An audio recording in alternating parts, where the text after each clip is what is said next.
गोपाल कृष्ण भगवान की जय। संस्थापनाय धर्मस्य प्रशमाय तरस्य च अवतीर्णो हि भगवान अंशेन जगदीश्वरः। आपण अधिक मासाच्या निमित्ताने भगवंतांच्या कथेचं चिंतन करत आहोत। आज 6व्या दिवसाच्या द्वितीय सत्राला आपण प्रारंभ करत आहोत। आता पूर्वीच्या सत्रामध्ये आपण बघितलं की कशा प्रकारे भगवंतांनी गोपिकेंसोबत रासलीला केली। रासलीला नेमकं कशासाठी केली ते बघितलं। रास शब्दाचा अर्थ काय, थोडक्यामध्ये रासलीलेचं आपलं चिंतन झालेलं आहे। गोपिकेंना गर्व कसा झाला, नेमक्या त्या गोपिका कोण होत्या, त्या सगळ्या श्रुती माता होत्या। कोणी सुना, कोणी लेकी आणि कोणी सासू।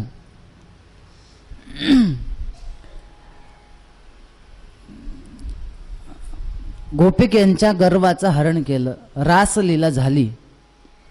परीक्षित राजाने शुकाचार्यांना एक प्रश्न केलाय की आचार्य, तुम्ही आता जी रासलीला सांगितली की सगळ्या स्त्रिया तेवढ्या रात्री आपल्या पतीला सोडून कृष्णाकडे आल्या, मला याच्यामध्ये थोडा संशय वाटतोय। माझं असं म्हणणं आहे की कृष्णाने हे बरोबर केलं नाही। कृष्णाने असं करावं का? कृष्णाला कळू नये का? शुकाचार्यांनी फार सुंदर उत्तर दिलंय। त्यांनी काय सांगितलं, नैतत् समाचरे जातो मनसापि शनीश्वरः ईश्वराणां वच सत्यम तथैवाचरितं क्वचित। मोठ्या लोकांनी दिलेला उपदेश आपण घ्यावा, त्यांचं एखाद्या वेळेस आचरण घेतलं नाही तरी चालतं। याचं कारण असं आहे, मोठ्या लोक आपल्याला जेव्हा उपदेश देतील त्यावेळेस तो उपदेश घेण्यासारखा आहे, पण कधी कधी आचरण हे आपल्या पलीकडचं असतं, आपल्याला ते कळत नाही।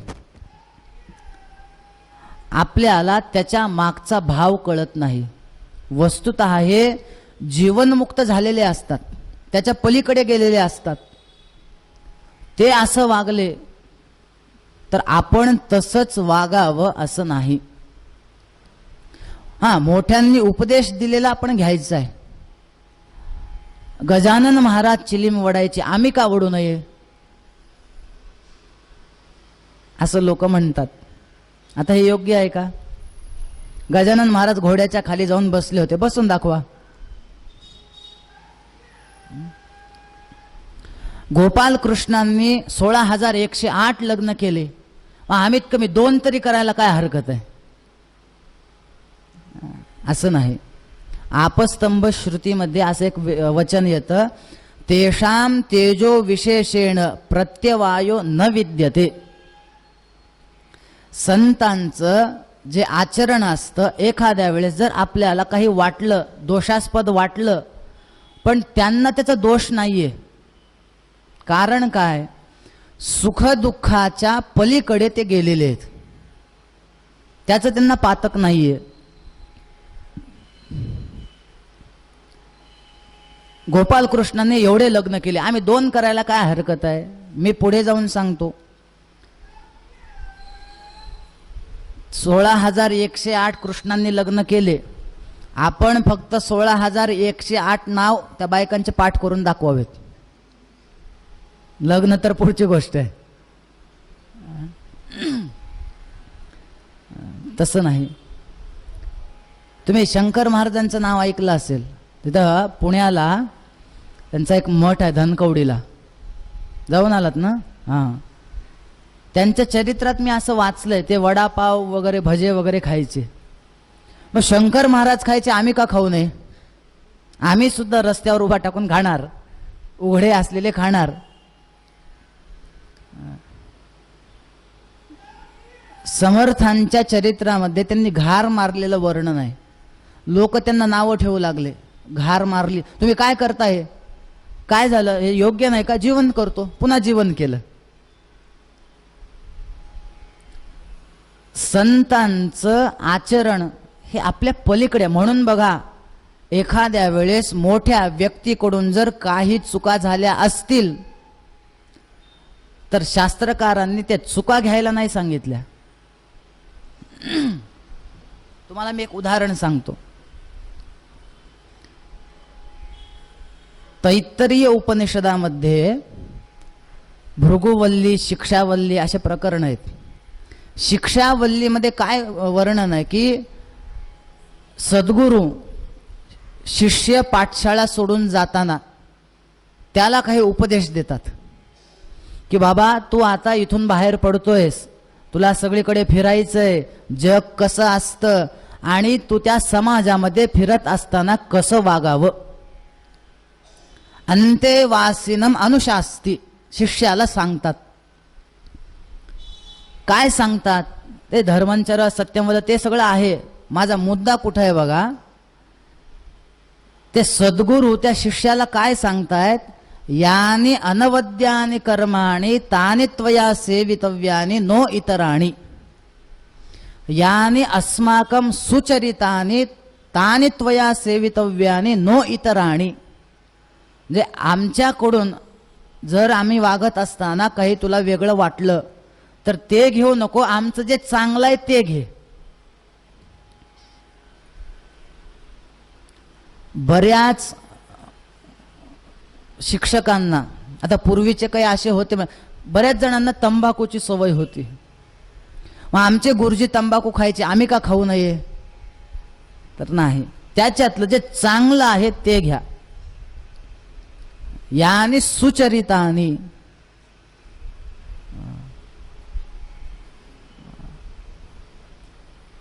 परीक्षित राजाला शुकाचार्यांनी समजून सांगितलं तसं नाहीये, तुला जे वाटतंय ना असं नाहीये. अरे गोपाल कृष्णांच्या ह्या सगळ्या लीला आहेत, तसं नाहीये. असं म्हणतात की ज्या वेळेस बराच काळ गेला, गोपाल कृष्ण वृंदावनामध्ये वाढू लागले, कृष्ण आपल्या कंसाला मात्र भीती वाटू लागली. आकाशवाणी तर झाली होती, मला मारणारा कुठेतरी जन्माला आलेला आहे. कुठे असेल, काय करावं काय नाही. नारदांनी येऊन सांगितलं त्यांना, अरे दुसरा तिसरा कोणी नाही, त्या यशोदेचा मुलगा हाच नंद आपल्या वसुदेवांचा मुलगा आहे. कंसाला बातमी कळाली, मग मात्र पुन्हा एवढा चिडला, पुन्हा कैदखान्यात टाकून दिलं देवकी वसुदेवांना. असं तोच मला मारणार आहे का? बर, मग आता त्याला इकडं बोलवायचं आणि त्याला इकडं आणून मारायचं.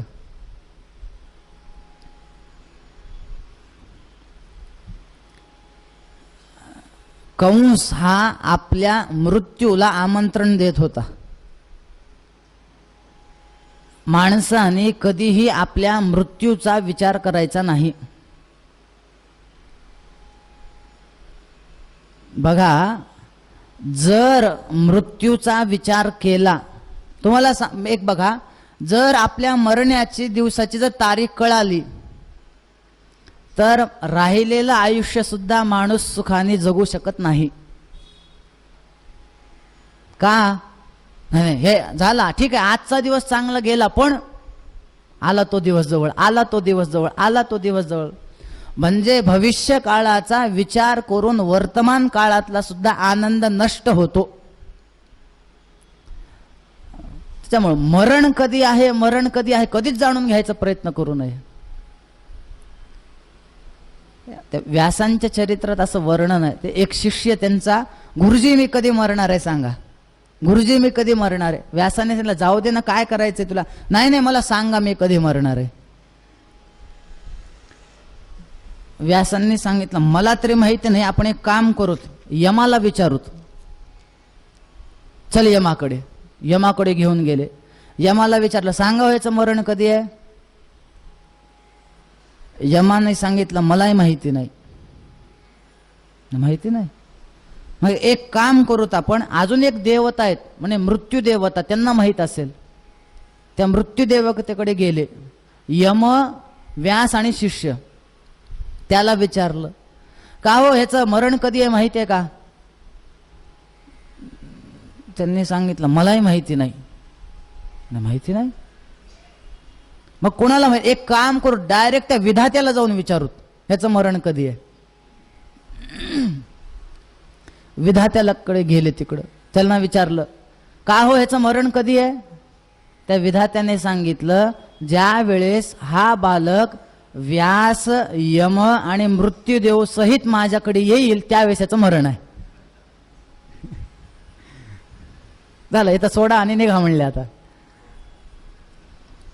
म्हणून ह्याच्या मरण कधी आहे काय नाही ते कधीच त्याच्यात हे करायचं नाही. आता करायचं काय? माझं तर मरण कळालं आता कुणाकडून आहे, म्हणजे कृष्णाकडून आहे. मग त्याला इकडं बोलवायचं कसं? माझ्या मृत्यूला बोलवायचं कसं? ठरवलं आपण एक धनुर्याग ठेवत, मल्लयुद्ध ठेवत, कृष्णाला आमंत्रण देवत, बलरामाला देवत, सगळ्या त्यांच्या सोबतांना देवत, सगळ्यांना बोलवत, पाठवायचं कुणाला? मग कुणाला पाठवायचं? विश्वासातला माणूस पाहिजे. मग कुणाला बोलवलं? अक्रूराला बोलवलं. अक्रूरा इकडे ये. म्हणे काय? तुला एक काम करायचंय. बर काय? कृष्णाकडे जायचं वृंदावनात, त्यांना असं असं सांगायचं आणि इकडे घेऊन यायचं. त्यांना फक्त सांगा एक कार्यक्रम आहे. बर. बघा अक्रूर कशासाठी जात आहेत माहितीये? देवाला काय बोलवत, निमंत्रण काय आहे? या इकडं. पण अक्रूरला माहिती आहे की मी यांना मरण्यासाठी घेऊन चाललोय. म्हणजे त्या कंसाच्या मनामध्ये काय आहे? ह्याला मारायचे. काही हरकत नाही, मी जातो. पण ह्यांच्या मनामध्ये एक उलट अक्रूर म्हणतायत, आज कंसाने माझ्यावर कृपा केली. म्हणजे कसं काय कृपा? ठीक आहे, पुढे जे होईल ते होईल. मला माहिती आहे कंसच मरणार आहे. पण मी गेल्यानंतर मला आमच्या देवाचं दर्शन होईल.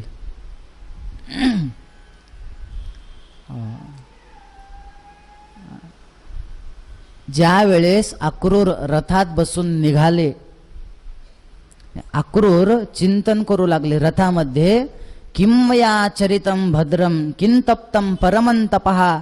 म्हणजे मी असं काय पुण्य केलं असेल, मी असं काय तप केलं असेल, मी असं काय एखाद्या सत्पात्र्याला दान दिलं असेल की त्याच्यामुळे यद्रक्षाम्यद्य केशवम, की आज मला साक्षात भगवंताचं दर्शन होणार आहे.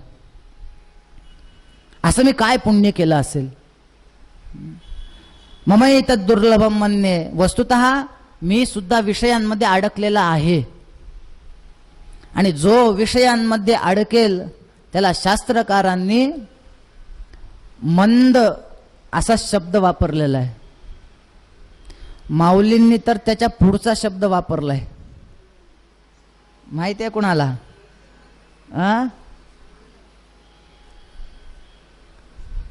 नाही, सुमंद नाही. माऊलींनी त्याला मूर्ख म्हटलेलं आहे. विषय भोगी जे सुख, जे साध्यंतचे जाण दुःख, परी काय की जे मूर्ख न सेविता न सरे. त्याला मूर्ख म्हटले. तुकाराम महाराज तर त्याच्या पुढचा शब्द वापरतात. बरं काय म्हणतात माहितीये? तुका म्हणे ते गाढव, घेते मनासवे धाव. तुकाराम महाराज त्याला गाढव म्हणतात. अक्रूर म्हणतायत मी विषयांमध्ये अडकलोय.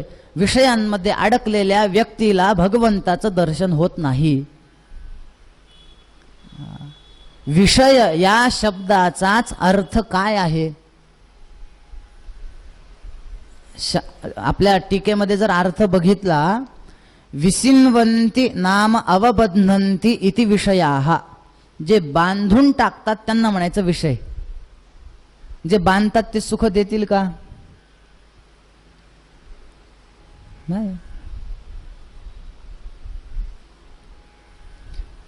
आपल्याला भवरोग झालाय हा कसा ओळखायचा माहिती आहे?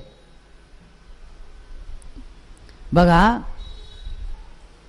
संसाराचं विष आपल्या अंगावर चढलंय की नाही कसं ओळखायचं?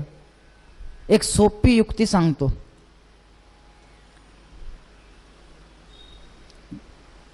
पूर्वीच्या काळात ज्या वेळेस एखाद्या व्यक्तीला साप चावायचा, मग त्याला ते सापाचं विष त्याच्या शरीरामध्ये भिनलंय की नाही कसं ओळखायचं? जर शेतात साप चावला तर त्याला कडुलिंबाचा पाला खायला द्यायचे. कडुलिंबाचा पाला जर त्याला गोड लागला, कडुलिंबाचा पाला कसा असतो? कडू. त्याला जर तो गोड लागला तर समजायचं त्याला विष चढलंय. आणि घरामध्ये जर साप चावला तर त्याला गूळ खायला द्यायचा. तो गूळ जर त्याला कडू लागला तर समजायचं याला विष चढलंय. हे जसं आहे ना, तसं आता संसाराचं विष आपल्यावर चढलंय की नाही कसं ओळखायचं? माऊलींनी ज्ञानेश्वरीमध्ये त्याचं उत्तर देऊन टाकलं. विषय विषयाचा परिपाडू, गोड परमार्थ लागे कडू. कडू विषय तो गोडू जीवासी जाहला. काय वर्णन केलंय बघा. गोड परमार्थ लागे कडू, आणि जो कडू विषय आहे तो जर गोड लागू लागला समजायचं आपल्याला विष.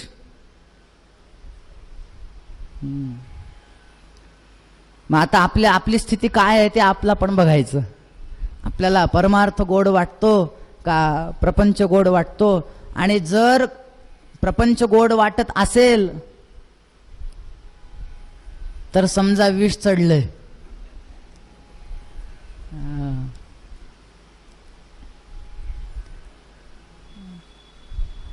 आपल्याला कसं आहे, आपण म्हणतो काही नाही हो संसारात, म्हणतो की नाही?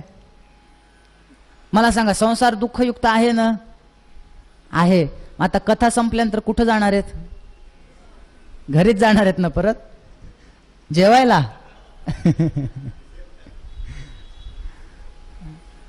बघा, तीन प्रकारचे लोक आहेत. काही लोक असे आहेत की त्यांना वाटतं संसार सुखाचा. काही लोक असे आहेत त्यांना कळत नाही सुखाचा की दुःखाचा.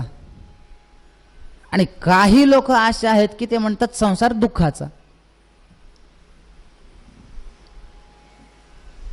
जे सामान्य आहेत आपल्यासारखे ते म्हणतात संसार सुखाचा. आपल्याला सुखाचा वाटतो, नाहीतर एवढ्या आनंदाने आपण केलंच नसतं ना. आपल्याला संसार सुखाचा का वाटतो याचं शास्त्रकारांनी एक उत्तर दिलंय. आपल्याला दुःख आहे हेच माहिती नाही, त्याच्यामुळे आपल्याला ते कळत नाही. त्याला वेदांतात एक प्रसिद्ध उदाहरण देतात. कैदखाना असतो ना, जेल, त्याच्यामध्ये वेगवेगळे कैदी असतात. काही जण महिन्यासाठी गेलेले, काही जण वर्षासाठी गेलेले, काही जण 5 वर्षासाठी, काही जणांना जन्मठेप असते, कायम तिथंच राहायचं. कोणी गेलेत का तुम्ही जेलमध्ये?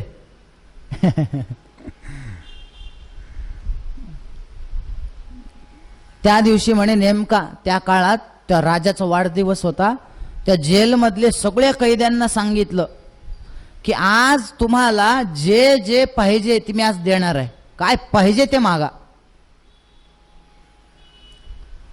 रांग करायला सांगितली. झालं, एक रांग केली, एक एक एक एक राजाला मागू लागला. हां, तुला काय पाहिजे म्हणे. एकाने सांगितलं, महाराज काय सांगावं तुम्हाला, तर जेवायला चांगलं देत नाहीत म्हणे. अहो, वरणामध्ये डाळच नसते, सगळं पाणीच असते म्हणले. असं आहे. मग म्हणे जेवायला चांगलं द्या, बाकी काही नको. असं, ठीक, हो बाजूला. दुसरा आला, तुला काय पाहिजे. त्यांनी सांगितलं, मला एकच पाहिजे. हे जेवण वगैरे ठीक आहे हो, काय कमी जास्त होत राहील, पण जेवणानंतर झोप लागत नाही तर चांगली, खाली झोप होतात म्हणले आम्हाला. मग पलंगाची व्यवस्था करा. झालं, ठीक आहे, चल हो बाजूला. तिसरा आला, तुला काय पाहिजे म्हणे. महाराज पलंग वगैरे ठीक आहे हो, काम फार लावतात म्हणे. एक काम करा, फक्त रोज 1 तास काम द्या आम्हाला. ठीक आहे, हो बाजूला. चौथा आला, तुला काय पाहिजे. त्यांनी सांगितलं, काय सांगावं महाराज, म्हणजे दर महिन्याला, मला तर जन्मठेप आहे, दर महिन्याला माझ्या घरचे मला भेटायला येतात. मग काय आम्हाला रूम दिली, भिंतीला कलर नाही, काही नाही. ओ साधं चुना तरी लावा भिंतीला, बरं दिसेल थोडं घरच्यांना. 5, 6, 10 जण गेले, शेवटी एक आला, तुला काय पाहिजे. त्यांनी सांगितलं, मला ह्याच्यातलं काहीच नको, मला फक्त या कैदखान्यातून मुक्त करा.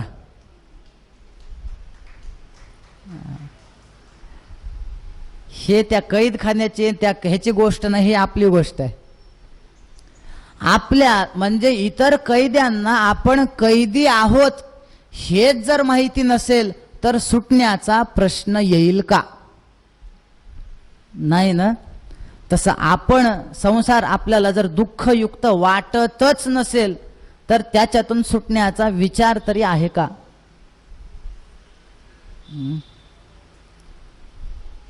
आपल्याला संसार सुखाचा वाटतो. जे साधक असतात त्यांना सुखाचा की दुःखाचा कळत नाही. तुम्ही भर्तृहारी नावाचे कधी ऐकले का. नाव ऐकलंय, कवी येतोय त्यांचे नीतिशतक वगैरे. भर्तृहारींनी एक संसाराचं रूपक केलंय.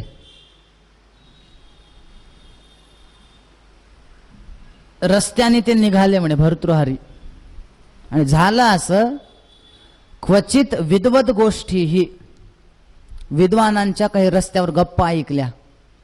थोडक्यामध्ये असं समजा, शास्त्रसभा वगैरे ऐकली, आणि त्यांना असं वाटलं, काय सुंदर सभा चालू आहे, काय आनंद आहे, वा वा वा वा, संसार सुखाचा. थोडं पुढे गेले, क्वचिदपि सुरामत्त कलहा. पुढे गेले, काही ठिकाणी माणसं दारू वगैरे पिऊन एकमेकांना शिव्या देऊ लागले, भांडू लागले. ते ऐकलं, अरे रे रे म्हणले, संसार दुःखाचा. आता बघा बरं, पहिल्यांदा काय वाटलं, आता काय वाटलं, दुःखाचा. पुन्हा थोडं पुढे गेले, क्वचित वीणा वाद्यम, छानपैकी वाद्य वाजंत्रे, मंगल वाद्य वाजू लागले. सगळे वाद्यांचा आवाज ऐकला, वा वा वा म्हणले, संसार हा सुखाचा. पुन्हा पुढे गेले, म्हणजे कोणाच्या तरी घरचं गेलं होतं, ते रडू लागले, तो आवाज ऐकला, अरे रे रे म्हणले, संसार दुःखाचा. पुन्हा पुढे गेले, क्वचित रम्या रामा, एक सुंदर अशी स्त्री बघितली त्यांनी, भर्तृहारीने स्त्री बघितली, वा वा वा वा, संसार सुखाचा. पुन्हा पुढे गेले, क्वचिदपि जरा जर जर तनुः, एक म्हातारी, अशी म्हातारी बघितली, सगळ्या सुरकुत्या वगैरे शरीरावर, अरे रे रे म्हणले, संसार सुखाचा दुःखाचा, सुखाचा दुःखाचा, सुखाचा दुःखाचा. मग शेवटी ते म्हणतात, न जाने संसार हा किम अमृतमय हा किम विषमय हा, नेमका संसार सुखाचा की दुःखाचा माहित नाही. पण तेच संतांना विचारा बरं, दुःख बांधवडी आहे हा संसार, सुखाचा विचार नाही कोठे. तुम्हाला एक प्रश्न विचारू का? समजा मी जर पंतप्रधानासाठी उभा टाकलो पदासाठी, तुम्ही मला मत देताल की नाही? देताल. म्हणजे पण माझ्याकडे वाटण्यासाठी काही नाही बघा रात्री. बरं ठीक आहे, मी विचार तरी करू शकतो की नाही, मी पंतप्रधानासाठी उभा राहू शकतो. विचार करायला काय हरकत आहे? विचार करू शकतो ना. तुकाराम महाराजांनी सांगितले, संसारामध्ये सुख आहे असा विचार सुद्धा करू नका. सुखाचा विचार नाही कोठे. आता मला सांगा, एकच विषय आपल्याला सुखाचा, संतांना दुःखाचा, असं का?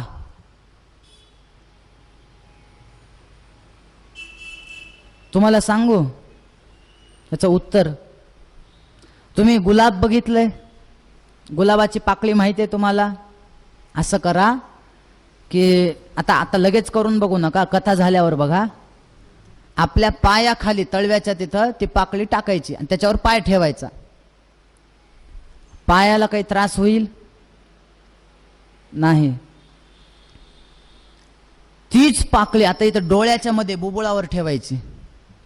थोडा त्रास होईल? होईल का?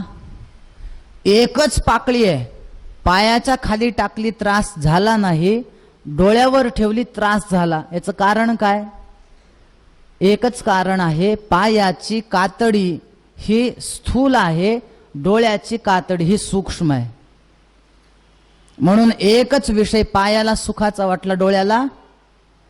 हे जसं आहे ना, तसं संतांना संसार हा दुःखाचा वाटतो. याचं कारण त्यांची दृष्टी ही सूक्ष्म आहे आणि आपल्याला सुखाचा वाटतो. याचं कारण असं आहे, आपली दृष्टी ही स्थूल आहे.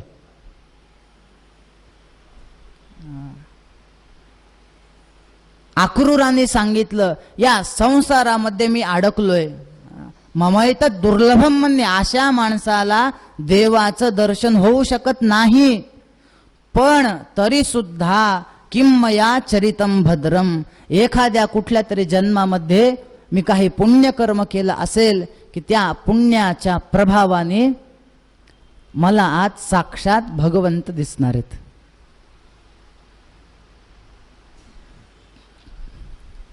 अक्रूर म्हणतायत, मी गेल्यानंतर मला गेल्या गेल्या पहिल्यांदा कृष्ण समोर येतील, हात धरतील, काका चला घरी म्हणतील.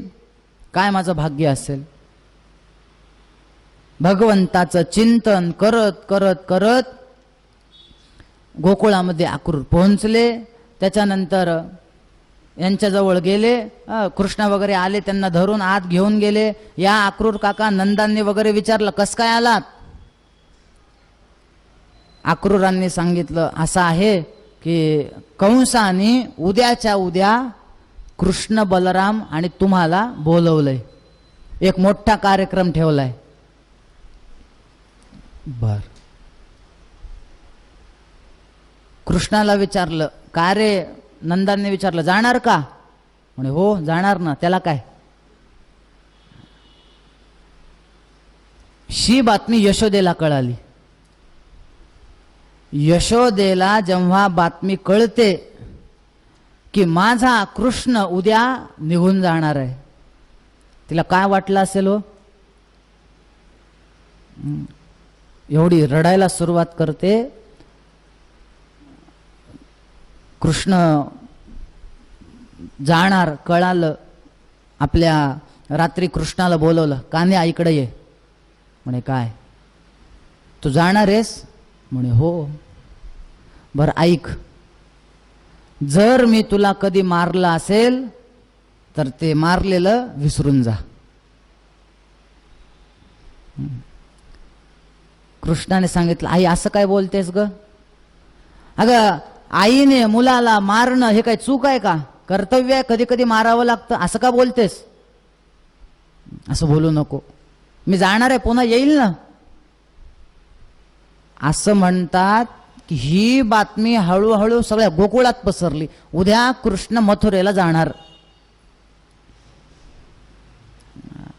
सगळ्या गोपिका धावत धावत नंदबाबाच्या घरी आलेत. काय ग यशोदे, आम्हाला असं कळालं ती बातमी खरी आहे का? तुम्हाला सांगतो, या प्रसंगाचं वर्णन एकनाथ महाराजांनी फार सुंदर केलंय. ते जर सविस्तर घेतलं तर आमचं संपणार नाहीये. ते इतकं सुंदर वर्णन केलं. मी त्याच्यातली फक्त एक गवळण तुम्हाला सांगतो. ज्या वेळेस सगळ्या गोपिका यशोदेकडे आल्या, गवळणी म्हणती यशोदेला, कोठे गे सावळा, का रथ शृंगारीला सांगे वो मजला. काय ग यशोदे, ते बाहेर रथ कशासाठी एवढा सजवून ठेवलाय? कोणी पाहुणे आलेत का आपल्या घरी? या नंदाच्या अंगणी मिळाल्या गवळणी. सगळं ऐकलं. सगळ्या पहिल्यांदा यशोदेने सगळं ऐकून घेतलं आणि मग मात्र बोले नंदाची पट्टराणी. आता मात्र यशोदा सांगतेय. कशी सांगतेय माहितीये? बोले नंदाची पट्टराणी सदगदित होऊनी. सदगदित झाले, बोलता येत नव्हतं, काय सांगावं. आणि शेवटी तिने सांगितलं, मथुरेसी चक्रपाणी जातो ग साजणी. म्हणे आपला कान्या आहे ना, उद्या मथुरेला जाणार आहे. हे शब्द ज्या वेळेस त्यांनी ऐकले, विव्हळ झाले मन वचन ऐकूनी. सगळ्या गोपिका एकदम रडायला सुरुवात करतात. कोण आलाय त्याला घेण्यासाठी?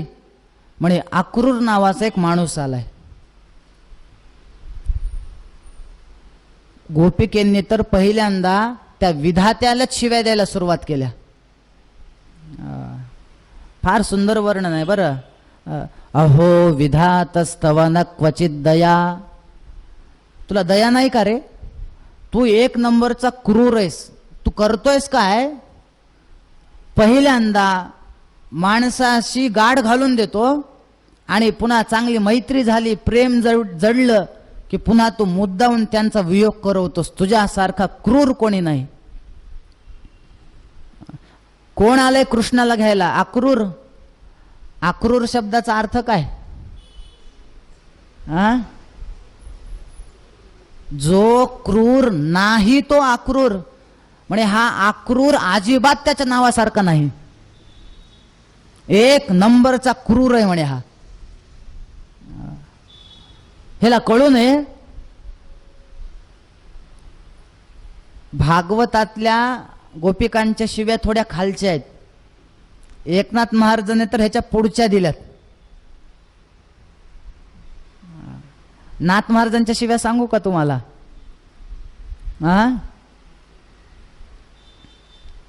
नाथ महाराज काय म्हणतात? ज्या वेळेस गोपिकेंना कळालं की हा अक्रूर त्यांना घ्यायला आलाय, नाथ महाराजांनी सांगितलं, गोपिका म्हणू लागल्या म्हणे, अक्रूरा चांडाळा तुझं कोणी धाडीला. चांडाळ म्हणतात त्याला. का घात करू आलासी वधिशी सकळा. तू काय सगळ्यांना मारण्यासाठीच इथं आलायस का? गोकुळाला मारायचंय का तुला? एवढ्या रडतायत, एवढ्या रडतायत.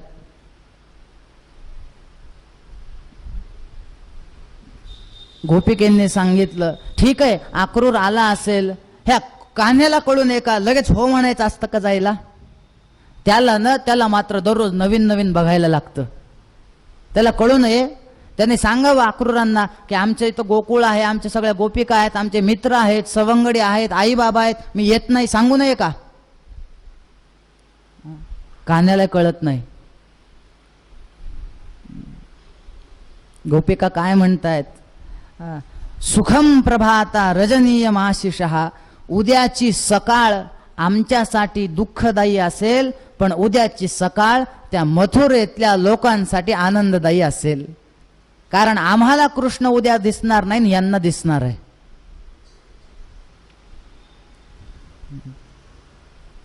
पुढचा दिवस उजडला. असं म्हणतात रात्रभर कोणी झोपलं नाही. रथी चढले वनमाळी, भगवंत रथामध्ये चढले. रथामध्ये चढल्यानंतर गोपिकांची अवस्था काय आहे? आकांत गोकुळी भूमी पडल्या व्रजबाळी, कोण त्या सांभाळी. सगळ्या गोपिका त्या रथाच्या समोर पडल्या म्हणे.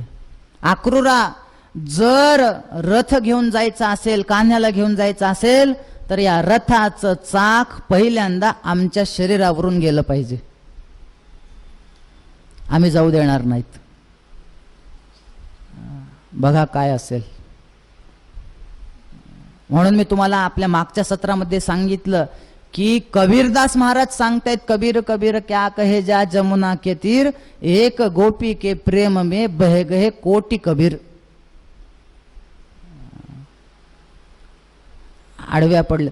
बर, सांभाळायला कोणी नाही त्यांना, कोण त्या सांभाळी. असं आहे, एखादं शांत असेल तर तो सांभाळेल. सगळेच रडू लागले, यशोदे सहित सगळ्या गोपिका, सगळं गाव, सगळ्या गायी रडू लागल्या. कान्ह्या जाणार, कान्ह्या जाणार असं म्हणतात. पृथ्वी ओली झाली. कशाने? नयनीच्या उदकाने भिजली धरणी. गोपिकेंच्या अश्रूंनी पृथ्वी भिजली.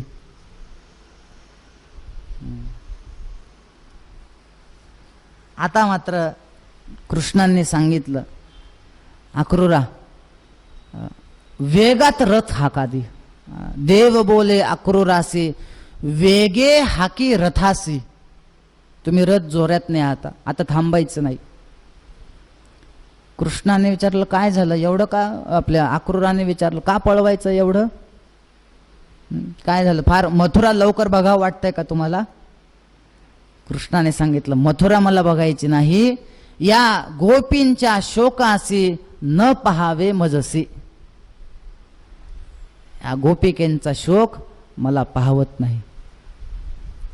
वेगाने रथ मारा. अक्रूराने रथ सुरू केला. एका जनार्दनी रथ गेला निघोनी. रथ निघाला. सगळ्या गोपिकांना असं वाटतंय कृष्ण मागे ओळतील, कृष्ण बघतील आपल्याकडे. जोपर्यंत रथाच्या चाकाने ते धुळी उडालेल्या होत्या त्या दिसेपर्यंत टक लावून गोपिका बघू लागल्या. परंतु कृष्ण काही पुन्हा मागे वळून बघितले, रथ निघून गेला. इकडं मात्र गोपिका भगवंताच्या स्मरणामध्ये आपलं जीवन व्यतीत करायचं ठरवलं. रथ जेव्हा निघाला, वाटेमध्ये संध्याकाळ झाली. अक्रूराने सांगितलं, म्हणे संध्याकाळी संध्या करावी लागते, तर इथं रथ थांबवतो, मी संध्या करून येतो, 2 मिनिटं थांबा. बलराम कृष्ण रथामध्ये आहेत. ठीक आहे, थांबतो. अक्रूर पाण्यामध्ये गेले, स्नान वगैरे केलं. संध्या पाण्यामध्ये एक डुबकी मारली. म्हणे त्यांना जे बाहेर गोपाल कृष्ण रथात बसले होते ते आत दिसले. वर येऊन बघितलं, बाहेर दिसतायत. पाण्यात गेले, तिथं दिसतायत. थोड्या वेळ संध्या वगैरे झाली, आले. कृष्णाने विचारलं, काय हो म्हणे काका, बराच वेळ लागला स्नानाला, काही बघितलं का पाण्यात? अक्रूरांनी सांगितलं, काही बघितलं नाही. वायुर्यमोग्निर वरुण शशांकः प्रजापतिस्त्वं प्रपितामहश्च. जे विश्वरूप दर्शन 11व्या अध्यायात भगवंताने गीतेमध्ये सांगितलंय. अक्रूराने तिथे भगवंताची स्तुती केली. काही नाही म्हणे, चला आता. मथुरेमध्ये पोहोचले. मथुरेमध्ये गेल्यानंतर भगवंतांनी सांगितलं, अक्रूर काका मी येणार नाही आत्ताच, आम्ही इथं गावाच्या बाहेर थांबतो, उद्या यज्ञ आहे ना, उद्या धनुर्भंग आहे, उद्या मल्लयुद्ध आहे, आज आम्ही फिरून घेतो म्हणले इथं. अक्रूर फक्त तुम्ही कंसाला निरोप द्या, मी इथं आलोय.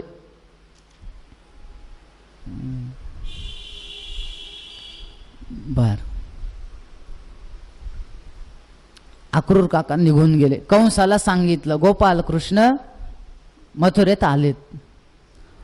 आता मात्र मथुरेमध्ये आल्यानंतर कृष्णाने त्या मित्रांना सांगितलं, म्हणे एक काम करू, चला थोडं आता मथुरेचं एक दर्शन घेऊ. कारण काय होतं, हे सगळे पोरं पहिल्यांदा मोठ्या गावात आलेले होते. पहिल्यांदा मोठ्या गावामध्ये गेलं की माणसाला कसं वाटतं?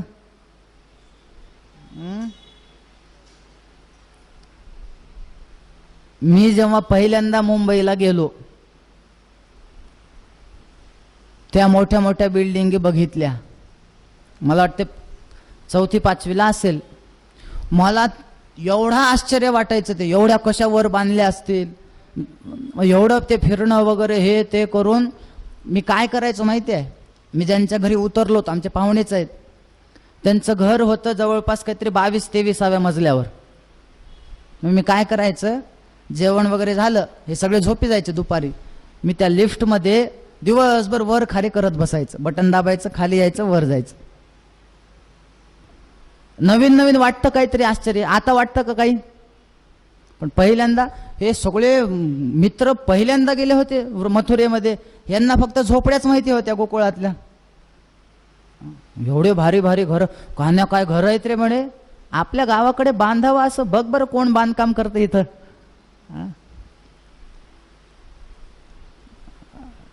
एक एक एक एक एक एक सगळी मथुरा गच्चीवर आली कृष्णाला बघण्यासाठी. वर आले, फिरतायत.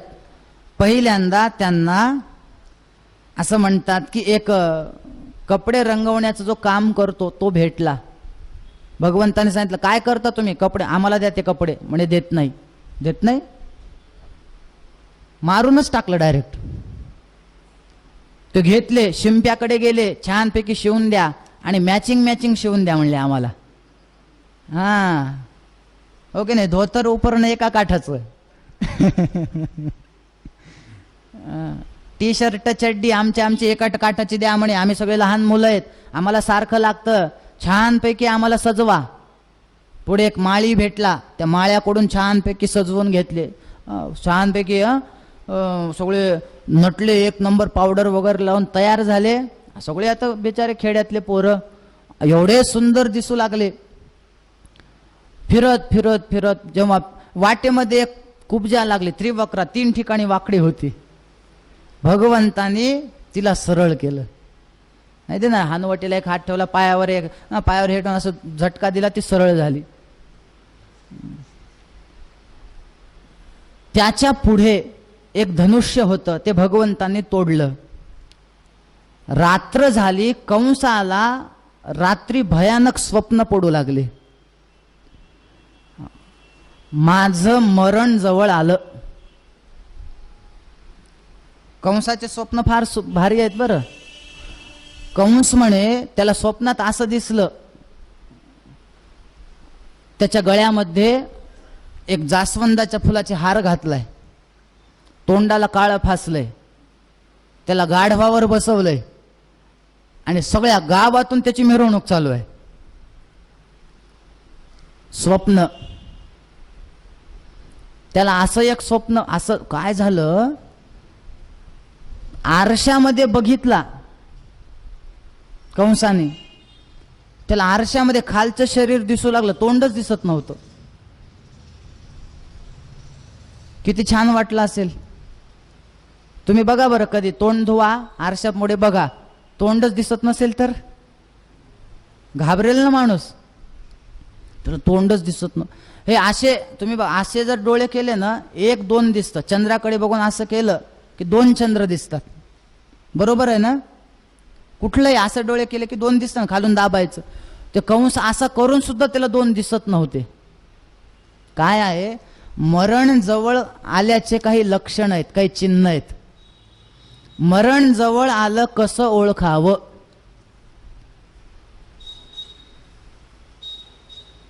मी तुम्हाला सांगितलंय असतं, पण ते पुढची कथा तुम्ही ऐकणार नाहीत. मग ऐकू? तुम्हाला जाणून घ्यायचंय का मरण जवळ कसं आलं कसं ओळखायचं ते? सांगू का गुरुजी? बर, बघा बरं, माऊलींनी एक मोठा अभंग लिहिलाय, मरण जवळ आलं कसं ओळखायचं.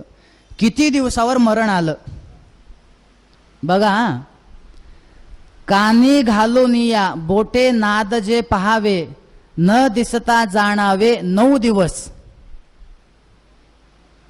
कानामध्ये असे बोट घालायचे, दोन्ही बोट कानामध्ये घालायचे, आणि कानामध्ये बोट घातल्यानंतर एक आवाज येतो बघा,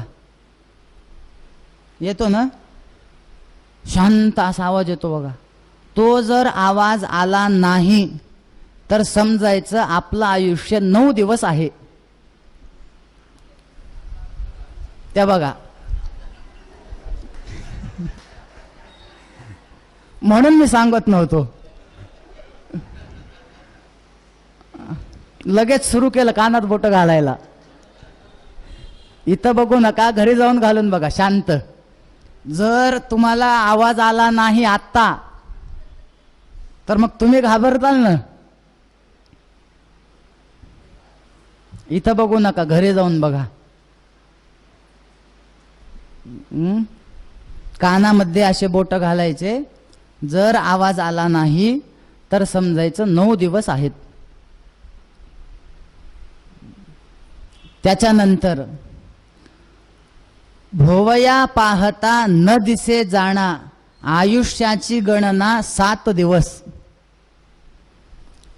आपल्या भोवया बघायच्या म्हणे, त्या जर दिसल्या नाहीत तर समजा त्याचं आयुष्य 7 दिवस आहे. दिसतात का आपल्याला? बघा एकदा. नाही दिसत? अरे मला तर दिसतात.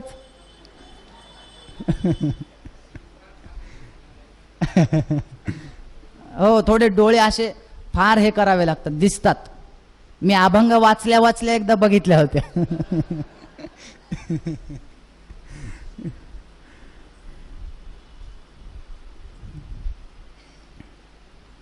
त्याच्यानंतर डोळा घालून या बोट चक्र जे पहावे, न दिसता जाणावे 5 दिवस. असे डोळे दाबून धरायचे, दोन्ही डोळे. एक चक्र दिसतं बघा, असं काहीतरी डोळ्यासमोर आल्यासारखं वाटतं. ते जर आलं नाही तर समजा 5 दिवस आहेत अजून.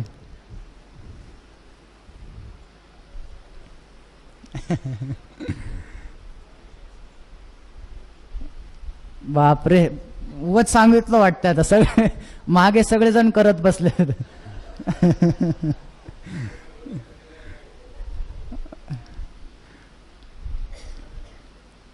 अजून एक सांगितलंय बरं, हे मला फार आवडलं. नासाग्राचे अग्र न दिसे नयनी, तरी तेची दिनी म्हणा रामकृष्ण. हा, असं नाकाचा शेंडा बघायचा. शेंडा जर दिसला नाही त्याच दिवशी श्रीराम जय राम जय जय राम म्हणायचं.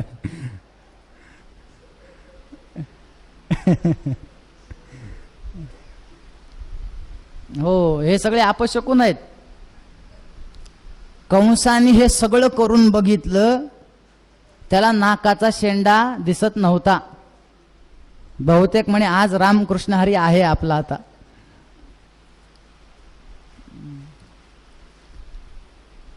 झालं, सकाळ झाली, भीती वाटू लागली, काय होतं की काय नाही, की एवढं स्वप्न भयानक पडलेत. पुढचा दिवस उजडला, सगळे त्या आखाड्यामध्ये आले. कंसाने एक युक्ती करून ठेवली होती. नारळ आहे ना, कंस मेला की नारळ फोडतो.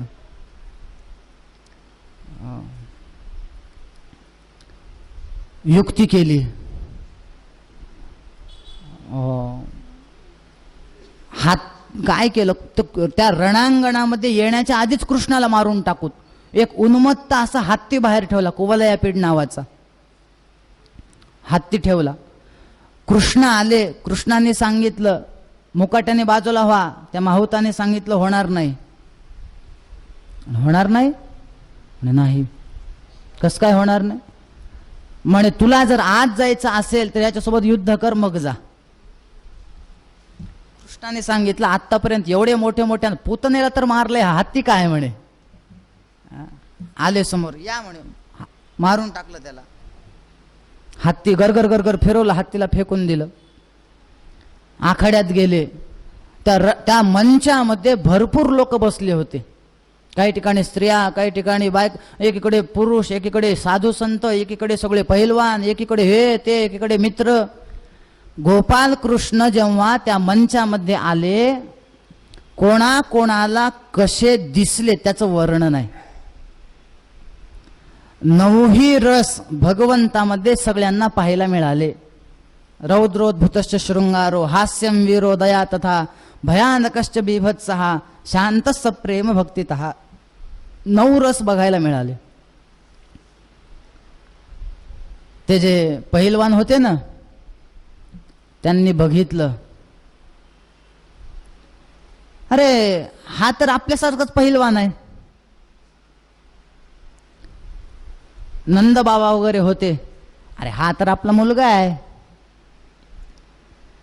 काही मित्र होते गोपाळ आलेले, हा तर आपला मित्र आहे.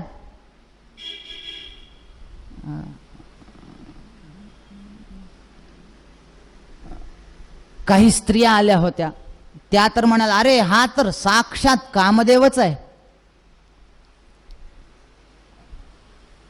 प्रत्येकाला वेगवेगळे भगवंत दिसू लागले.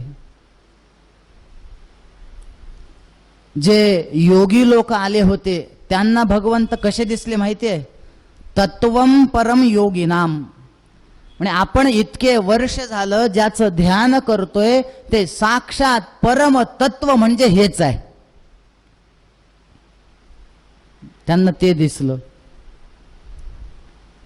आणि कंसाला मृत्युर्भोजपते विराड विदुषाम, कंसाला साक्षात हा आपला मृत्यू आहे असं दिसलं. रणांगणामध्ये आले, युद्ध सुरू केलं. पहिल्यांदा चाणूर मुष्टिक आले, भगवंतांनी त्यांना मारून टाकलं. बलरामाने एक आला, कृष्णाने एक आला, सगळे मेले. सगळ्यात शेवटी कंस आला.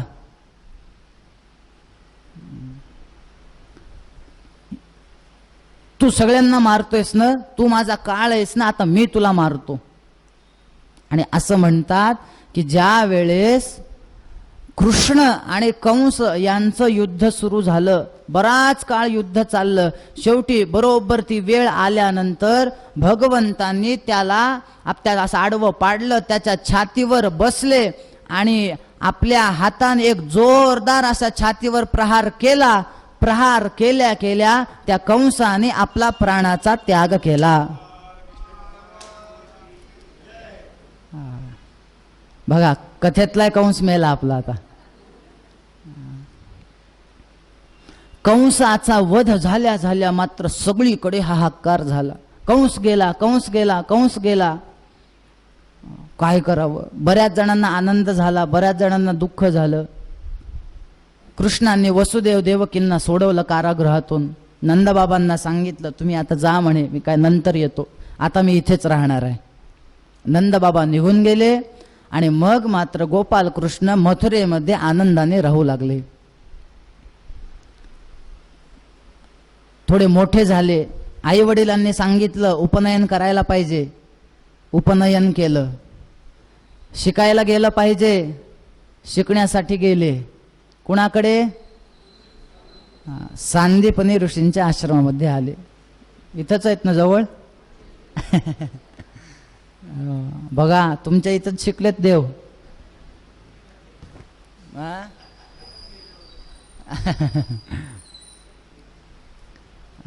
या प्रसंगावरून एक लक्षात येतं त्रिभुवनाचा नायक असणारा सुद्धा सद्गुरूंकडे जातो आणि अध्ययन करतो. म्हणून आपल्या आयुष्यामध्ये आपल्याला गुरुजींची आवश्यकता आहे. प्रभू रामचंद्र असतील, वसिष्ठांकडे गेले, विश्वामित्रांकडे गेले, अध्ययन केलं. असे म्हणाले नाहीत मी देव आहे, मला काही माहिती नाही कसं वागायचं ते. सगळे नियमच मी तयार केलेत, मी शिकू का? छांदोग्यात वर्णन आहे उपनिषदात, आचार्याद एव विदिता विद्या साधिष्ठम प्रापत. सद्गुरूंकडून प्राप्त झालेलीच विद्या फलप्रद होते. तत्वमसी पुस्तकात वाचलं तेवढा उपयोग नाही, ते वाक्य गुरुमुखातून आलं पाहिजे.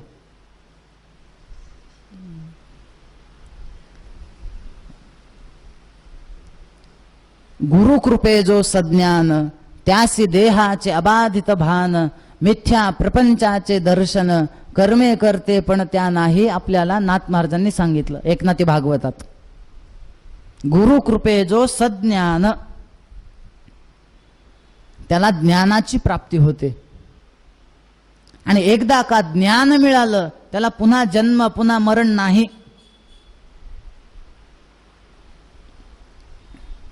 तुम्हाला एक प्रश्न विचारू का? एक चॅलेंज देतो, ते जर पूर्ण करून जर दाखवला तर तुम्हाला बक्षीस. काय करायचं? मीठ आहे ना सगळ्यांच्या घरी? कुठल्या कंपनीचं आहे? टाटा. टाटा कंपनीचं मीठ आहे. काय करा, ते मीठ घ्यायचं, त्या मिठाची एक हाततीण तयार करायची. चॅलेंज आहे का? मिठाची एक हाततीण तयार करायची. समुद्रामध्ये जायचं. इथं जवळ कुठला आहे समुद्र? कुठून जाता येत आता? मुंबईलाच जावं लागतं. बरं जाऊ द्या, जेव्हा मुंबईला जाणार तेव्हा हाततीण तयार करा, आत्ताच करून ठेवू नका. हाततीण तयार करायची. मुंबईला जायचं, समुद्रात जायचं, ती हाततीण पाण्यामध्ये सोडून द्यायची. आता ती हाततीण पुन्हा वापस काढायची.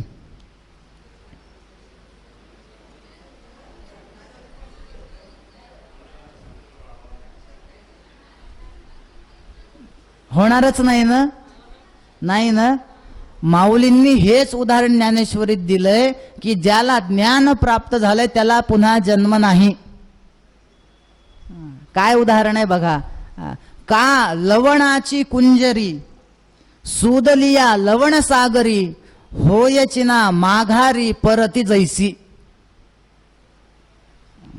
लवणाची कुंजरी, कुंजरी म्हणजे हाततीण. मिठाची हाततीण पाण्यात टाका, सुदलिया लवण सागरी, होयचिना माघारी. येईल का काढता?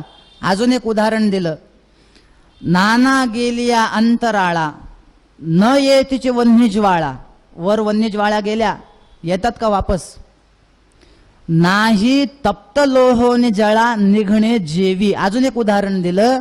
तापलेल्या लोखंडावर एक पाण्याचा थेंब टाका म्हणे, तो थेंब वापस घ्या. नाही नाही ना?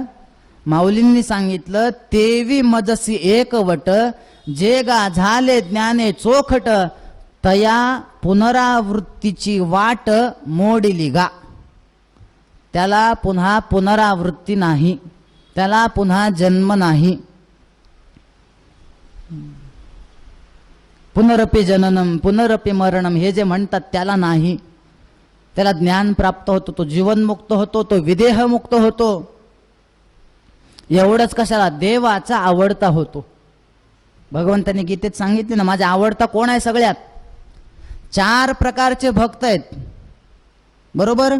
चतुर्विधा भजन्ते माम जना सुकृतनोर्जुन. 4 जण माझी भक्ती करतात. कोण कोण? आर्तः जिज्ञासु अर्थार्थी ज्ञानीच.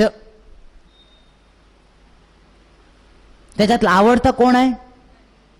तेषां ज्ञानी नित्ययुक्तः एक भक्तिर्विशिष्यते, प्रियो हि ज्ञानिनोत्यर्थम अहं सच मम प्रिया. अरे उदारा सर्व एवैते, पण ज्ञानित्वात्मैव मे मतम. ज्ञानी म्हणजे मीच आहे. हे कशामुळं होतं?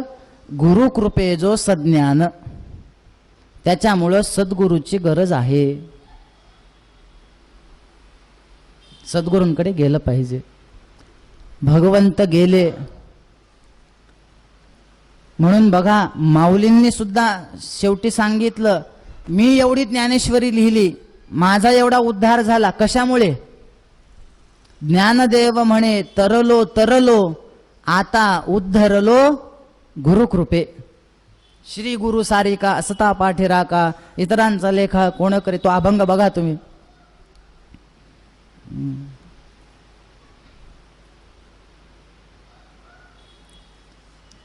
एकाने मला विचारलं, दुसरे देवता नाही आहेत का हो तारणारे, गुरुजीच पाहिजेत का, इंद्र चंद्र वगैरे? माऊलींचा एक अभंग आहे, सद्गुरु वाचोनी संसारी तारक, नसेची निष्टंक आण कोणी, इंद्र चंद्र देव ब्रह्मादी करून, संशयाची श्रेणी छेदितिना. प्रत्येक देवतेमध्ये काही ना काही दोष आहे. इंद्राचं चरित्र माहिती आहे ना, इंद्रा पडली भगे, 1000 अंगाला छिद्र पडले होते. त्या अहिल्याची कथा, गौतम अहिल्या माहिती आहे आपल्याला. चंद्र झाला काळा, नारद चुकला चाळा भजनाचा. प्रत्येकामध्ये काहीतरी दोष आहे.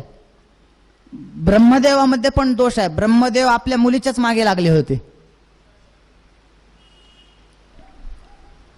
मग तारणारे कोण? उघडे परब्रह्म सद्गुरूची मूर्ती. सद्गुरू हे आपल्याला तारतात. बर, 64 दिवसामध्ये 64 कला शिकून वापस आले. परीक्षिताने विचारलं, आता लग्न काय आहे? शिक्षण झालं बरोबर, चांगला विद्वान झाला. आता कृष्ण म्हणे हो. मग मला एक सांगा देवा, आता लग्न केलंय की नाही? हो, फक्त 10 मिनिटच बाकी आहेत. काय लग्नाचं एकदा सांगा तरी, कसं काय? म्हणे केलेत ना लग्न. बलरामाने म्हणे केलंय. कोणासोबत? रेवताची एक मुलगी आहे, तिचं नाव आहे रेवती, तिच्यासोबत केलंय. आणि भगवंताने कृष्णाने म्हणे रुक्मिणी सोबत. आणि भगवंताने राक्षस पद्धतीने विवाह केला असं शुकाचार्यांनी सांगितलं. राक्षस पद्धती म्हणजे काय माहितीये? हा, तुम्हाला सगळंच माहिती आहे वाटायले. पोरीला पळवून न्यायचं. परीक्षित म्हणाला, आचार्य मला सांगा, देवाला काय बायका कमी होत्या? त्यांना काही स्थळ आले नाहीत का पोरगे पळून न्यायला? कृपा करा, मला ते चरित्र सांगा. भगवंताचा विवाह कसा झाला? असं म्हणतात की कंसाच्या 2 पत्न्या होत्या, अस्ति आणि प्राप्ती. त्यांच्या वडिलांचं नाव आहे जरासंध. माझ्या मुलींना वैधव्य या कृष्णामुळे आलंय, ह्याचा मी बदला घेणार म्हणून जरासंध 23 अक्षौहिणी सेना घेऊन कृष्णाला मारायला आले.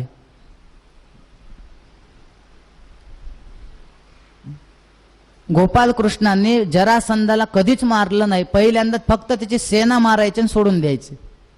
ते काय आहे, जरासंधाला जर मारलं तर पुन्हा तो सेना घेऊन येईल का? आधी सगळं आपल्याला कचरा काढायचा आहे म्हणले. जरासंध पुन्हा यायचा, पुन्हा यायचा. भगवंतांनी पुन्हा त्याच्या सेनेला मारायचं, त्याला सोडून द्यायचं. एकदा अचानक 2 संकट आले. कालयवन नावाचा एक असुर आला आणि जरासंध आला. म्हणजे 2 संकट आलेत, आपल्या मथुरेवर संकट आले. एक काम करूयात, विश्वकर्म्याला बोलवलं, समुद्रामध्ये नवीन नगर बांधलं, द्वारका नगरी निर्माण केली, सगळ्या लोकांना तिथं पाठवलं. बलरामाला सांगितलं तुम्ही इथं थांबा, त्या कालयवनाचं काय करायचं मी बघतो. कालयवन आला. भगवंत त्याच्या समोर पळू लागले, मुद्दाहून घाबरल्यासारखं करू लागले. तेव्हापासून त्यांचं नाव काय पडलं? बोला रणछोड भगवान की. रणछोड नाव पडलं. पळू लागले. पळत पळत पळत एका गुहेमध्ये गेले. तिथं एक राजा झोपलेला होता. त्याचं नाव आहे मुचुकुंद. तो कोण होता? काय आहे, मुचुकुंदाला असा वर होता देवतांचा. तो मुचुकुंद एकदा युद्धासाठी गेला होता म्हणे, देवतांना मदत करण्यासाठी. खूप दिवस झालं झोपलाच नव्हता. तर देवतांनी सांगितलं, काय पाहिजे तुला? म्हणे, मी आता झोपणार आहे, मला कोणी उठवलं नाही पाहिजे. बर, हे बघ, मी देवतांनी सांगितलं तुम्हाला वर देतो, जर तुला कोणी उठवेल झोपेतून आणि तुझ्याकडे, तू जर त्याच्याकडे बघशील तर त्याचं तिथंच भस्म होईल. हे देवाला माहिती होतं. भगवंत पळत पळत त्या गुहेत गेले. तिथं मुचुकुंद झोपलेला होता. त्या ठिकाणी त्यांनी आपली शाल त्या मुचुकुंदाच्या शरीरावर टाकली आणि लपून बसले.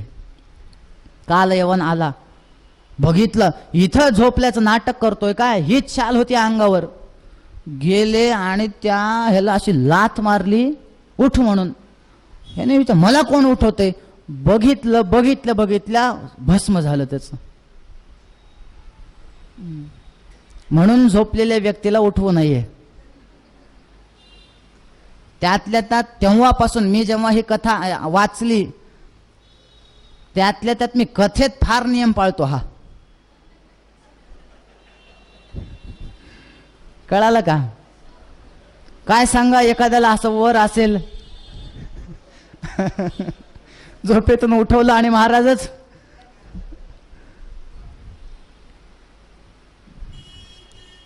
म्हणून हे उठवत नाही कधीच, झोपू द्या म्हणतो. मी एकाला सांगितलं, तुम्हाला एक व्यक्ती वक्रतुंड महाकायला जे झोपायचे, पुंडलिकवरच उठायचे. 7 दिवस झाले मी त्यांना म्हणलं, काका तुम्हाला कथेचं फळ मिळालं नाही म्हणलं. म्हणलं कसं काय? काय म्हणे, तुम्ही यायचात, आलं की झोपायचात, कथेला झाल्यावरच उठायचात. त्यांनी सांगितलं, गुरुजी तुम्हाला काय माहिती आहे काय, उलट एवढ्या सगळ्या लोकांमध्ये सगळ्यात जास्त कथेचं फळ मला मिळालंय म्हणे. म्हणे कसं काय? तुम्हाला काय सांगावं गुरुजी, 20 वर्ष झाले म्हणले मी झोपेच्या गोळ्या घेतोय तरी झोप येत नाही. कथेत आल्यापासून पहिल्या दिवसापासून झोप आहे म्हणले मला.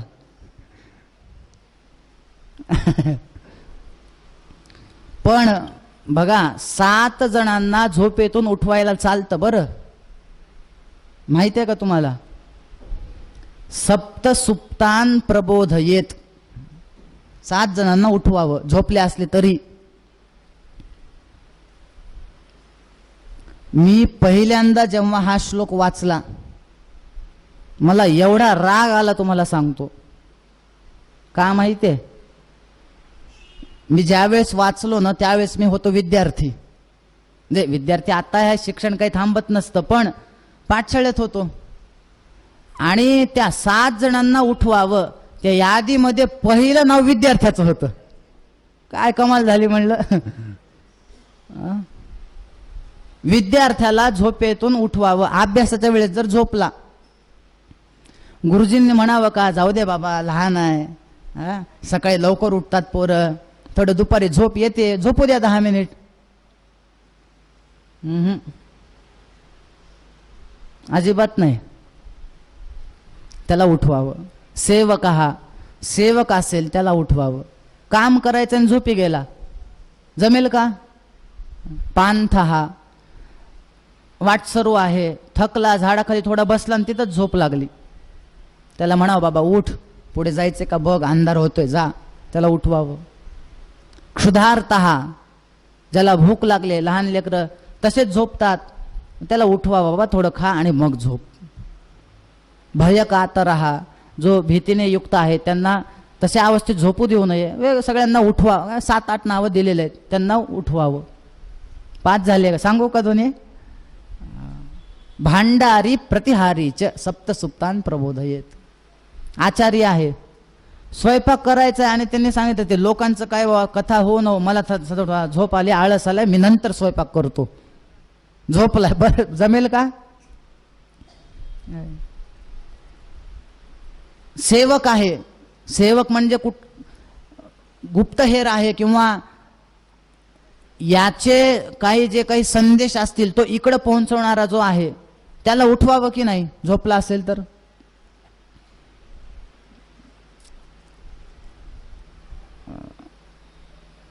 ह्याच्या पुढून बघा, जर कोणाला हे साथ ह्याच्यात जर बसत नसतील तर त्यांना उठवू नका, नाहीतर त्या ह्याच्यासारखं व्हायचं, काल यवनासारखं. तो भस्म झाला, तो मुचुकुंद म्हणतो हा कोण आहे, हे उपर्ण कोणाचं? मग देव बाहेर आले.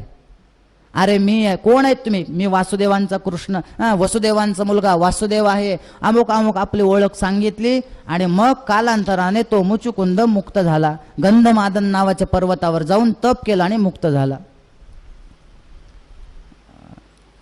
आणि आता विवाहाची कथा सांगा. आपल्याला माहिती आहे सगळ्यांना, राजासीत भीष्मको नाम विदर्भाधिपतिर्महान तस्य पंचाभवन कन्या पुत्रा कन्यकाच्या वरानना. भीष्मक नावाचा राजा आहे, विदर्भाचा अधिपती आहे, एक मुलगी आहे. मुलीचं नाव काय आहे? रुक्मिणी. मुलांचे नाव काय आहेत? सगळ्यात मोठा होता रुक्मी. रुक्मरथ, रुक्मबाहू, रुक्मकेश आणि रुक्ममाली, हे 5 मुलं आणि एक मुलगी रुक्मिणी. त्या रुक्मीची अशी इच्छा होती माझ्या बहिणीचा विवाह शिशुपालासोबत व्हावा. पण रुक्मिणीची इच्छा होती माझा विवाह व्हावा तर कृष्णासोबत. वस्तुतः अजून कृष्णाला रुक्मिणीने बघितलेलं नव्हतं.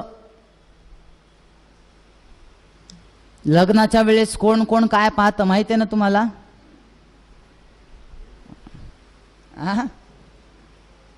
कन्या वरयते रूपम. मुलगी काय बघते लग्नाच्या वेळेस? मुलगी म्हणते मुलगा दिसायला कसा आहे ते सांगा. कन्या वरयते रूपम. आई काय बघते? हो, माता वित्तम. आई म्हणते रूपाचं काय घेऊन बसला रे बाबा, त्याचं पॅकेज किती आहे बघा आधी, महिना किती. माता वित्तम. पिता श्रुतम. म्हणजे ठीक आहे, पैसा आज नाही उद्या कमवता येईल, पण त्याची समाजामध्ये कीर्ती कशी आहे ते बघा. नाव चांगलं आहे का त्याला? लोक चांगलं म्हणतात का? का हो, कोणाला दिली मुलगी? अमुक अमुक माणसाला. अरे रे रे रे, काय तुमचं नशीब हे झालं होतं, तुम्ही त्याला मुलगी दिली, असं म्हणलं तर? तसं नाही. पिता श्रुतम. बांधवाहा, जे आपले हे असतात बांधव असतात, ते काय म्हणतात? बांधवाहा कुलमिच्छन्ति. कुळ काय ते बघा. आणि मिष्टान्नम इतरे जनाहा. जे दुसरे येतात ना भरपूर, ते म्हणतात ते मुलगा दिसायला कसा आहे तुम्हीच बघा, त्याचं रूप तुम्हीच बघा, पॅकेज तुम्हीच बघा, त्याची कीर्ती तुम्हीच बघा, कुळ तुम्हीच बघा, फक्त आम्हाला लग्नामध्ये मेनू काय केलाय तेवढं सांगा म्हणजे झालं. खायला काय केले ते सांगा. रुक्मिणीनं अजून रूप बघितलेलं नव्हतं, फक्त ऐकलेलं होतं. पत्र लिहिलं 7 श्लोकाचं. श्रुत्वा गुणान भुवन सुंदर शृण्वतांते. पहिला शब्द आहे श्रुत्वा. श्रुत्वा म्हणजे ऐकून. पत्रामध्ये लिहिलं देवा ऐका, तुम्ही कसे आहात? भुवन सुंदर. भुवन सुंदर म्हणजे तुम्ही त्रिभुवनामध्ये सुंदर आहेत. ऐका, काय सांगावं तुम्हाला, माझा भाऊ जो आहे रुक्मी, तो माझं लग्न लावतोय त्यावर शिशुपालासोबत. माझी अजिबात इच्छा नाही. अहो, मी तुमच्यासोबत लग्न करायची इच्छा आहे. मी सिंहाचा वाटा आहे, एखाद्या कोल्ह्याने न्यावा का? मी तुमचा वाटा आहे, शिशुपालाने न्यावा का मला? तुम्ही यायला पाहिजे. पत्रामध्येच लिहून टाकलं, मला इथं आल्यानंतर पळवायचं कसं. बघा, रुक्मिणीनं पत्रातच लिहिलं पळवायचं कसं. एकदम म्हणजे येऊन घरी कसं न्यायचं तेवढं तिथपर्यंत लिहून दिलं 7 श्लोकात. किती हुशार असेल रुक्मिणी बघा. आता लिहिलं. आणि ऐका देवा, जर तुम्ही आला नाहीत, जैह्याम असून वर्षकृतान शतजन्म भिस्यात. 1000 जन्म जातील. हा जन्म नाही, पुढचा जन्म, त्याचा पुढचा जन्म, लग्न करेल तर तुमच्या सोबतच. पत्र पाठवलं, ब्राह्मणाला सांगितलं जा देऊन या. ते ब्राह्मण गेले, पत्र दाखवलं, कृष्णांनी वाचलं. कृष्ण म्हणाले मलाही वाटूच लागलं आता लग्न करावं, चल म्हणे. रथात बसले, रात्रीच्या रात्री द्वारकेतून महाराष्ट्रात, गुजरातमधून इकडं आले, अमरावतीच्या तिथं गेले. ब्राह्मण आले, ते रुक्मिणी माता विचारच करू लागल्या काय झालं असेल काय नाही, काय झालं असेल काय नाही. तेवढ्यात ब्राह्मण आले, दिलं का पत्र, येतो म्हणाले का देव, येतो नाही इथं येऊन बसलेत म्हणे, आलेत गावाच्या जवळ, थांबलेत. थांबले, रुक्मिणीला काय द्यावं काय नाही असं झालं.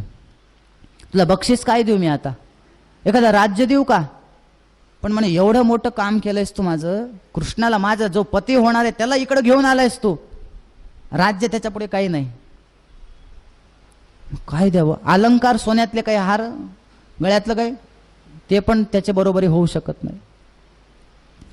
सगळं तिने बघितलं आणि शेवटी तिला त्या ह्याचं तोडीचं काहीच दिसलं नाही. न पश्यती ब्राह्मणाय प्रियमन्यत ननामसा, तिने फक्त त्या ब्राह्मणाला नमस्कार केला. आता मला सांगा, ज्याला लक्ष्मीने नमस्कार केलाय त्याला काय कमी पडणार आहे सांगा.